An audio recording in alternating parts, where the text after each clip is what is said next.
Hello everyone, this is Mohammad Rifan Babu, English teacher, inviting you to a class. And the class is going to be held on what? On speech changing. And this class will use as examples those sentences that are interrogative. And especially today, we will change direct speech into indirect ones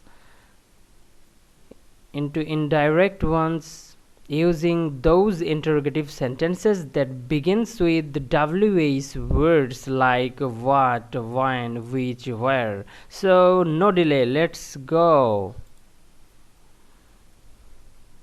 হ্যাঁ, আমরা interrogative sentence দিয়ে আজ speech changing practice করব and specially এটা হবে WH ওয়ার্ডসগুলো দিয়ে যে interrogative সেন্টেন্সগুলো শুরু হয়েছে সেই ইন্টারোগেটিভ সেন্টেন্স দিয়ে আমরা ডাইরেক্ট নারেশনকে ইনডাইরেক্ট নারেশনে কনভার্ট করব. ওকে, let me welcome you all again once and take you in the class. হ্যাঁ, আমরা সবাই এখন ক্লাসে চলে আসছি অ্যান্ড আমরা শুরু করে দিতে পারি. অ্যান্ড আমরা আজকে কি করছি? We are changing speech from direct to indirect ones with WH interrogative sentences. Okay, interrogative sentence দিয়ে আমরা করব এবং যেগুলো WH ওয়ার্ডস দিয়ে শুরু হয়েছে. তাহলে আমরা আর দেরি না করে চলে যেতে পারি ক্লাসে.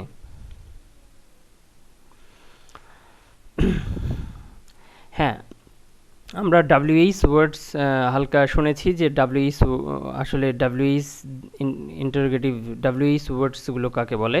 যেই ওয়ার্ডসগুলো W or H এগুলো দিয়ে শুরু হয়, সেই লেটার দিয়ে শুরু হয়, তাদেরকেই WH ওয়ার্ডস বলে. তো H দিয়ে একটি ওয়ার্ড আছে how, and other words begin with the letter W, like when, what, who, which, whose, etc. তাহলে আমরা শুরু করে দিতে পারি.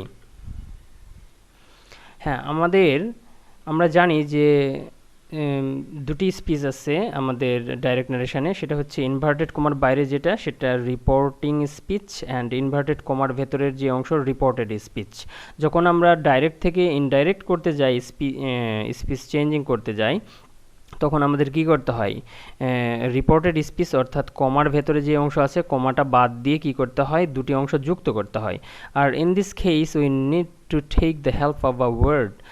আমাদের একটা ওয়ার্ডের হেল্প নিতে হবে, যেই ওয়ার্ডটি কানেক্টিং ওয়ার্ড হিসেবে কাজ করবে, অথবা কানেক্টর হিসেবে কাজ করবে, অথবা কনজাংশন হিসেবে কাজ করবে দুটি অংশকে যুক্ত করার জন্য. এই ক্ষেত্রে আমাদের লাগবে হচ্ছে WH ওয়ার্ডস. যেহেতু এগুলো WH ওয়ার্ড দিয়ে ইন্টারোগেটিভ সেন্টেন্স আমরা প্র্যাকটিস করছি, তো WH ওয়ার্ডসগুলো হতে পারে যে হু, হোয়াট, ওয়েন, হাউ, এগুলো আর কি. তো এগুলো আমরা বাংলায় মুখস্থ রাখতে পারি, কে, কারা, কি, কাকে, কোথায়, কখন, কীভাবে, কেন, কোনটি, কার, এভাবে আমরা মনে রাখতে পারি. তো টেকনিকটা আমরা লিখে নিয়ে এগুলোর ইংলিশ ভার্সনগুলো ওইভাবে লিখে নিয়ে সিরিয়ালে ওইভাবেই ওই সিকোয়েন্সে মেমোরাইজ করতে পারি. তো আমি কথা রিপিট করা থেকে আজ একটু বিরত থাকবো, অর্থাৎ বেশি রিপিট করব না. তো আমাদের যদি এই কথাগুলো আবারও শোনার প্রয়োজন হয়, তাহলে আমরা ভিডিওতে ব্যাক করে শুনে নেব নিজ দায়িত্বে. হ্যাঁ, আমরা নেক্সট স্লাইডে চলে যাই. তো যখন আমরা স্পিচ চেঞ্জিং করছি, অর্থাৎ ডাইরেক্ট টু ইনডাইরেক্ট নারেশন করছি, তখন আমাদের পার্সন চেঞ্জের একটা ব্যাপার থাকে. অর্থাৎ ইনভার্টেড কমার ভেতরে যদি, এই যে আমি মাউস পয়েন্টার দিয়ে দেখাচ্ছি, ইনভার্টেড কমার ভেতরে যদি ফার্স্ট পার্সন থাকে, তাহলে সেটা বাইরের অংশের সাবজেক্টকে ফলো করবে. সেকেন্ড পার্সন থাকলে সেটা বাইরের অংশের অবজেক্টকে, অর্থাৎ প্রেপোজিশনের পরে যে অবজেক্ট থাকে সেই অবজেক্টকে, অর্থাৎ প্রেপোজিশনের অবজেক্টকে ফলো করবে. ইনভার্টেড কমার ভেতরে যদি থার্ড পার্সন থাকে, তাহলে it will follow none or it will remain unchanged. এটা অপরিবর্তিত থাকবে. তাহলে নেক্সট স্লাইডে আমরা চলে যেতে পারি. এখানে আমাদের টেন্স পরিবর্তনের একটা বিষয় থাকে, যে আমরা জানি রিপোর্টিং স্পিচ অর্থাৎ বাইরের অংশে যদি প্রেজেন্ট বা ফিউচার টেন্স থাকে, তাহলে there will be no change in tense. আর যদি বাইরের অংশে পাস্ট টেন্স থাকে, তাহলে ভেতরের অংশের টেন্সের পরিবর্তন হবে, অর্থাৎ রিপোর্টেড স্পিচে বা ইনভার্টেড কমার ভেতরের অংশে টেন্সের পরিবর্তন হবে. Tense will be changed. আর একটা নোট আমাদের রাখা দরকার, সেটা হচ্ছে general truth, proverbs etcetera in reported speech will show no change in tense. অর্থাৎ যদি কোনো সায়েন্টিফিক ব্যাপার থাকে বা মানে সত্য কোনো ঘটনা থাকে অথবা জেনারেল ট্রুথ বা ইউনিভার্সাল ট্রুথ যদি থাকে বা কোনো প্রবাদ বাক্য থাকে, তাহলে ইনভার্টেড কমার বাইরের অংশে পাস্ট টেন্স থাকা সত্ত্বেও টেন্সের কোনো পরিবর্তন হবে না। এটা আমাদের জেনে রাখতে হবে। তবে এটা ইন্টারোগেটিভ সেন্টেন্সে আমাদের এগুলো তেমন কাজে আসবে না, এই নোটটি। এটা আমাদের অ্যাসার্টিভ সেন্টেন্স দিয়ে যখন আমরা স্পিচ চেঞ্জিং প্র্যাকটিস করি তখন এটা আমরা ব্যবহার করতে পারি। তাহলে আমরা পরের স্লাইডে আসলাম। এখানে ভার্বের কিছু পরিবর্তনের বিষয় আছে, যে ইনভার্টেড কমার বাইরের অংশে ধরে নিলাম আমরা যে পাস্ট টেন্স আছে, তাহলে ইনভার্টেড কমার ভেতরের অংশে কি টেন্স থাকলে কি টেন্স হবে। ইনভার্টেড কমার ভেতরে যদি এই টেন্সগুলো থাকে, আমি মাউস পয়েন্টার দিয়ে দেখাচ্ছি, এই টেন্সগুলো থাকে, তাহলে এই টেন্স হবে ইনডাইরেক্ট নারেশনে, অর্থাৎ নারেশন চেঞ্জ করার সময়।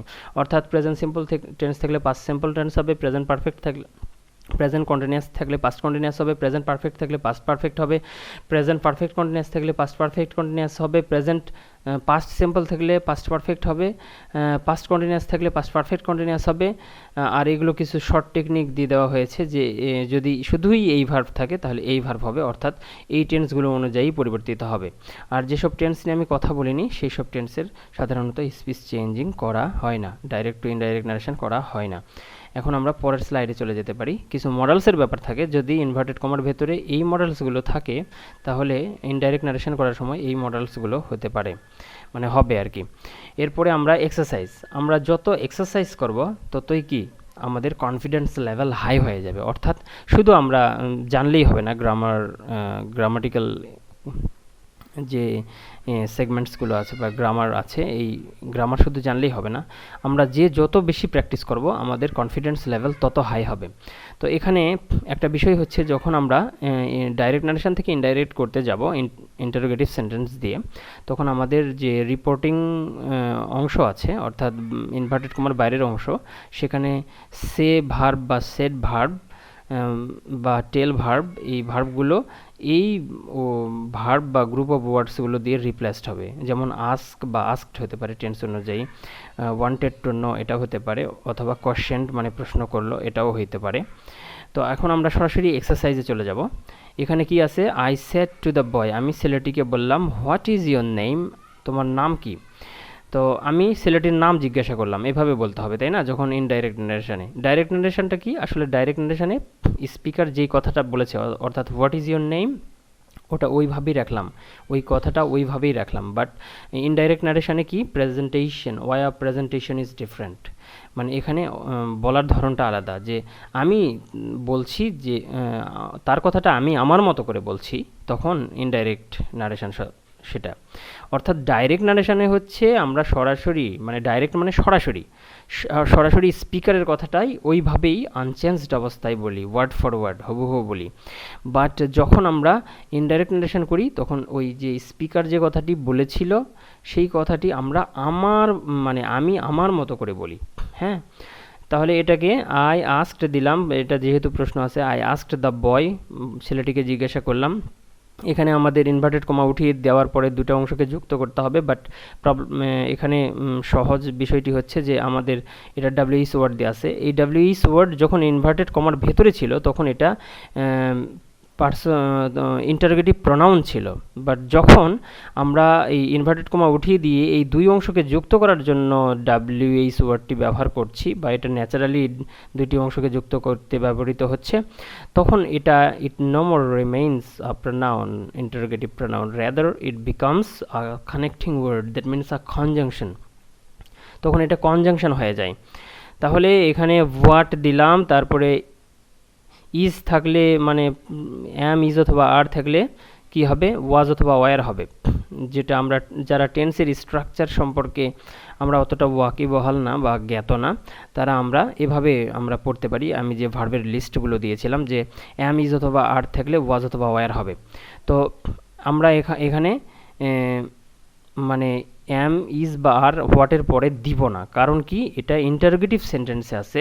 এখন যদি আমরা আবারও হোয়াটের পরে, অর্থাৎ সাবজেক্টের পূর্বে, ইয়োর নেম এটার পূর্বে বা হিজ নেম এটার পূর্বে যদি আমরা এই ভার্বটি দেই, তাহলে এটা ইন্টারোগেটিভ স্টাইলেই থেকে যাবে। আমাদের one more thing we need to note down, সেটা হচ্ছে যে আমাদেরকে ডাইরেক্ট নারেশনে ইনভার্টেড কমার ভেতরে যেই যেই প্রকার সেন্টেন্সই থাকুক না কেন আমাদের ইনডাইরেক্ট করার সময় সেটা অ্যাসার্টিভ স্টাইলে করে ফেলতে হবে এবং শেষে ফুল স্টপ দিতে হবে। সর্বক্ষেত্রে ইনডাইরেক্ট নারেশনের শেষে ফুল স্টপ হবে। তাহলে হোয়াট, তারপরে এখানে সেকেন্ড পার্সন আছে ইয়োর, এখানে পজিটিভ কেস, তাহলে সেম কেস করতে হবে। সেকেন্ড পার্সন থাকলে কি হবে, এই প্রিপোজিশনের অবজেক্টকে ফলো করবে, অর্থাৎ দ্য বয়কে ফলো করবে। তাহলে দ্য বয়ের পজেসিভ প্রোনাউন হবে কি, হিজ, তাহলে হিজ দিলাম, তারপরে নেম দিলাম, তারপরে এই ইজ থাকলে ওয়াজ অথবা ওয়ার, অর্থাৎ ইজ ছাড়া এখানে অন্য কোনো ভার্ব নাই, দ্যাট মিনস এটা প্রেজেন্ট সিম্পল টেন্সে আছে। এখন পাস্ট সিম্পল টেন্সে হবে। পাস্ট সিম্পল টেন্স মানে কি, এই যে হিজ নেম এটা সাবজেক্ট, পাস্ট সিম্পল টেন্সের সাবজেক্টের পরে ভার্বের 2 নম্বর রূপ হয়, অর্থাৎ ভার্বের পাস্ট পার্টিসিপল ফর্ম হয়। তাহলে ইজের পাস্ট পার্টিসিপল ফর্ম হচ্ছে ওয়াজ বা ওয়ার, তাহলে এখানে ওয়াজ হবে। এরপরে এখানে ওয়ার না, ওয়াজ হবে। হ্যাঁ, আচ্ছা, এটাকে আমরা এভাবেও লিখতে পারি যে I wanted to know from the boy what his name was, অথবা I questioned the boy what his name was, এভাবেও লেখা যাবে এই কোয়েশ্চেন ব্যবহার করে। হ্যাঁ, এখানে আমরা অনেক সময় নষ্ট করেছি। নেক্সটে চলে যাই। Cynthia said to the girl who are you. Cynthia মেয়েটিকে জিজ্ঞাসা করলো যে তুমি কে। সিনথিয়া যখন আমরা ইনডাইরেক্ট করছি তখন হচ্ছে সিনথিয়া জিজ্ঞাসা করলো মানে মেয়েটি কে ছিল। তাহলে সিনথিয়া আস্কড দিলাম, দেন আস্কডের পরে কোনো প্রিপোজিশন হয় না, সরাসরি অবজেক্ট হবে, তাই দ্য গার্ল হলো। তারপরে ইনভার্টেড কমা উঠিয়ে দিয়ে এই যে ডাব্লিউএস ওয়ার্ড আছে ওটাই দিলাম, দেওয়ার পরে এখানে আমরা আর আছে, তাহলে এম ইজ অথবা আর থাকলে ওয়াজ অথবা ওয়ার দিতে হয়। তাহলে কি হবে এখানে সেকেন্ড পার্সন আছে ইউ, তাহলে ইউ ফলো করবে সেকেন্ড পার্সন থাকলে প্রিপোজিশনের অবজেক্টকে ফলো করবে, দ্যাট মিনস গার্লকে, দ্য গার্লকে ফলো করবে। তাহলে কি হবে, দ্য গার্ল হলে শি হয়ে যাবে। হ্যাঁ, তাহলে শি হবে। তাহলে শি এখন ওয়াজ দিলাম, তাহলে হু ওয়াজ শি লেখা যাবে না, হু শি ওয়াজ লিখতে হবে, কারণ অ্যাসার্টিভ স্টাইলে আমাদের করতে হবে। যদি ভার্বটি সাবজেক্টের সামনে অর্থাৎ শি এর সামনে নিয়ে যায় তাহলে সেটা ইন্টারোগেটিভ স্টাইলেই রয়ে যাবে বা থেকে যাবে। শেষে ফুল স্টপ দিলাম। এরপরে নাম্বার 3-তে আছে কি, the man said to Nitu. লোকটি নিতুকে বলল whom are you looking for now, তুমি কার খোঁজ করছো বা আপনি কার খোঁজ করছেন।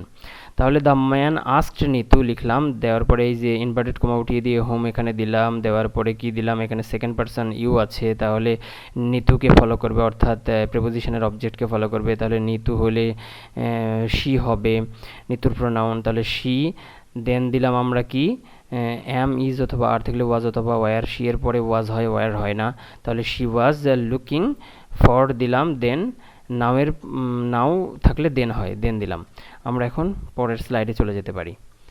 ওকে, এখানে we begin with 4 and we concludes with 6। আচ্ছা, এখানে কি আছে, Manik said to me, Manik আমাকে বলল when did you pay a visit to your aunt's house, তুমি কখন তোমার আন্টির বাসায় গিয়েছিলাম। তাহলে মানিক আস্কড মি, মানিক আমাকে জিজ্ঞাসা করলো, হোয়েন দিলাম, দিয়ে তাহলে ডিড প্লাস ভার্ব ওয়ান আছে পে, তাহলে ডিড প্লাস ভার্ব ওয়ান অর্থাৎ পাস্ট সিম্পল টেন্স আছে। পাস্ট সিম্পল টেন্স থাকলে পাস্ট পারফেক্ট টেন্সের স্ট্রাকচার কি, সাবজেক্টের পরে সাবজেক্টের পরে হ্যাড প্লাস ভার্ব 3 তা মানে বা ভার্বের পাস্ট পার্টিসিপাল ফর্ম। তাহলে এখানে ইউ সেকেন্ড পার্সন আছে, সেকেন্ড পার্সন কাকে ফলো করবে, অবজেক্টকে ফলো করবে, এই যে অবজেক্ট মি, তাহলে মি এর সাবজেক্টিভ ফর্ম কি আই দিলাম, তারপরে ডিড প্লাস ভার্ব 3 আছে অর্থাৎ পাস্ট সিম্পল টেন্স আছে, পাস্ট পারফেক্ট হবে, তাহলে হ্যাড দিব, অর্থাৎ ডিড প্লাস ভার্ব ওয়ান থাকলে হ্যাড হয়, তাহলে হ্যাড দিলাম, দিয়ে হ্যাডের পরে কি হবে, এই পে ভার্বের পাস্ট পার্টিসিপাল ফর্ম ব্যবহার করতে হবে, পেড দিলাম, তারপরে visit third person singular number কোনো পরিবর্তন হবে না, তারপরে টু দিলাম, তারপরে ইয়োর সেকেন্ড পার্সন, তাহলে এখানে মি আছে, তাহলে ইয়োর তাহলে মাই হয়ে যাবে, তাহলে মাই আর্নস, তারপরে house third person singular number অর্থাৎ থার্ড পার্সন থাকলে ইট উইল রিমেন আনচেঞ্জড, তাহলে হাউস দিলাম। দেন তার মানে এখানে অর্থটা কি দাঁড়ালো, যে মানিক আমাকে জিজ্ঞাসা করেছিল যে কখন আমি আন্টির বাসায় গিয়েছিলাম। আচ্ছা, মানে আন্টির বাসায় আমি কখন গিয়েছিলাম সেটা মানিক আমাকে জিজ্ঞাসা করেছিল, এটার অর্থ এরকম। নাম্বার 5-এ you said to your brother, তুমি তোমার ভাইকে বলেছিলে ওয়ার ইউ, তুমি কোথায় ছিলে। তাহলে তুমি তোমার ভাইকে জিজ্ঞাসা করেছিলে সে কোথায় ছিল, বা তোমার ভাই কোথায় ছিল সেটি তুমি জিজ্ঞাসা করেছিলে। তাহলে এখানে ইউ, তারপরে আস্কড দেওয়া হলো, ইন্টারোগেটিভ সেন্টেন্স আছে তাই আস্কড দেওয়া হলো, তারপরে ইয়োর ব্রাদার দেওয়া হলো, আস্কের পরে কোনো প্রেপোজিশন হয় না তাই টু হবে না। আর তারপরে কি আছে, ইনভার্টেড কমা উঠিয়ে দিয়ে হোয়ারটাকে কনজাংশন হিসেবে ব্যবহার করলাম, হোয়ার। তারপরে এখানে ইউ আছে সেকেন্ড পারসন, তার মানে ইয়োর ব্রাদারকে ফলো করবে, ব্রাদার মানে ভাই, তাহলে ভাই হলে কি হবে, হি। তাহলে হি দেওয়া হলো, হি দেওয়ার পরে কি ওয়াজ বা ওয়ার থাকলে আমরা কি জানি, হ্যাড বিন হয়, অর্থাৎ ওয়াজ বা ওয়ার ছাড়া এখানে অন্য কোনো ভার্ব নাই, তাই এটা ধরে নিতে হবে যে এটা মানে ভার্ব টু, অর্থাৎ পাস্ট সিম্পল টেন্স আছে। পাস্ট সিম্পল টেন্স হলে পাস্ট পারফেক্ট টেন্স হয়। পাস্ট পারফেক্ট টেন্সের স্ট্রাকচার কি, স্ট্রাকচার হচ্ছে হ্যাডের পরে ভার্ব থ্রি হবে, অর্থাৎ হ্যাড দিলাম স্ট্রাকচারের হ্যাড, তারপরে এই যে ওয়াজ বা ওয়ারের ভার্ব থ্রি হচ্ছে বিন। এই যে এখানে আমি দেখানোর চেষ্টা করেছি যে am is are present form, was were past form এবং বিন হচ্ছে পাস্ট পার্টিসিপাল ফর্ম। ওকে, তাহলে এরপরে সিক্সে চলে যাই আমরা। সিক্সে কি আছে, I অফন say to my friends, আমি প্রায় আমার বন্ধুকে বলি, হোয়াট মেক্স মি ক্রেজি, কি আমাকে ক্রেজি বানায় বা উন্মাদ বানায়, এটা আমি প্রায় বলি। অর্থাৎ এখানে ইনভার্টেড কমার বাইরের অংশে অর্থাৎ রিপোর্টিং স্পিচে কি আছে, পাস্ট ভার্বের ফার্স্ট ফর্ম আছে, অর্থাৎ ভার্বের প্রেজেন্ট ফর্ম আছে, অর্থাৎ প্রেজেন্ট টেন্স আছে। প্রেজেন্ট টেন্স বা ফিউচার টেন্স যদি ইনভার্টেড কমার বাইরে থাকে তাহলে ভেতরে কোনো টেন্সের পরিবর্তন হবে না, তবে পার্সনের পরিবর্তন হতে পারে। তাই লিখলাম কি, I often ask my friends, হোয়াটকে কনজাংশন হিসেবে ব্যবহার করা হলো, আর এটা মেক্স, তারপরে মি আছে মানে ফার্স্ট পার্সন, ফার্স্ট পার্সন। তাহলে এটা কাকে ফলো করবে, সাবজেক্টকে ফলো করবে। এখানে আই আছে, তাহলে আই এর আবারও অবজেক্টিভ ফর্ম কি হবে, মি হবে, তাই মি এখানে দিলাম, মি ক্রেজি। তাহলে এটা এই পর্যন্ত আসলো। আমাদের এগুলো আসলে ইংলিশ ভার্সনেই কথা বলে বুঝিয়ে দেওয়া উচিত, বাট আমি ইংলিশ বলছি না তোমাদের বেটার আন্ডারস্ট্যান্ডিংয়ের জন্য। তো আমরা গ্র্যাজুয়ালি ইংলিশ যদি if we practice more and more English, gradually we'll be able to understand what we mean. Okay, let me take you to the next slide. Here we get number 7, right? What is written here, my teacher said to me, when can you help me? Here inside inverted comma we get a question mark, that means it's an interrogative sentence, right? So in the reporting verb we have to use the word ask, question, or wanted to know. So I have used my teacher first, then as the sentence inside the inverted commas are interrogative sentence, so I have to use asked, I have to use the word asked. So I used asked, then asked. The word asked doesn't need any preposition, so I have omitted the two you see here. Then I have used me, then we don't need to use any conjunction. This wis word will be used as a conjunction here. So when I have put the word when here, when is no more adverbial here, it is a conjunction here. When, then you, this is second person, it will follow the object of the reporting speech. Object is me, so the subjective form of me will be I, and that's why I have used here I. Then can, if we get can, it will be converted into could, into its past form, right? So I have used could here instead of can. I could help him. Here we get first person me, right? So it will follow subject. My subject is my teacher outside the inverted commas.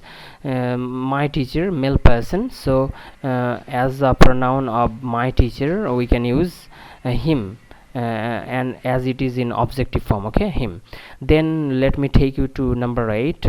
Rafi said to Nazmul, when do you eat breakfast? Here we get question again, so we have to use the verb ask in the place of say or said. And then Rafi asked Nazmul, when is used as a conjunction here, when. Next you, this is second person, it will follow Nazmul, but here both the speaker and the person spoken to are of same sex. That means Rafi is a male person, Nazmul is a male person. So in order to specify which person we are talking about, we have to use the initial, that means the first letter of his or her name inside brackets. Okay, so I have used here he, and by he, whom do I refer to? I refer to Nazmul, so N is for Nazmul here. Then we get what? Do plus verb, base form of the main verb. We know this is present simple tense, that we need to change it into past simple tense. If we have present simple tense in direct narration, we have to convert it into past tense. Okay, do plus verb base form of the verb. So here what can we do? We can convert it into past tense structure. Past tense structure says that after subject we need to use the past form of the base main verb, right? Which one is the main verb here? Eat. So it will be converted into its past form. Then we get at, right? At breakfast, third person singular number, so there will be no change. Let me take you to number 9. My English teacher said to me, why have you not prepared your homework still now? So my English teacher is making a question to me. So my English teacher asked me why. Then I get second person, it will follow object of the reporting speech. Object is me, this is object of the preposition, not of the verb. Me, then me, we need to convert it into its subjective form. Subject form is I, so I have used here I. Then if we get have plus verb 3, we have to use had plus verb 3. Okay, there is a not here and we have to keep it unchanged. We have to use not 2. I had not prepared my homework still, and then now this is an indicator of present tense, so it will not be here, rather it will be converted into its past form, right? So what will be the past form of now? Then is the first form of now, so I have used then here. I think we have understood it, and we're at the very end of today's class, so nothing to say but goodbye.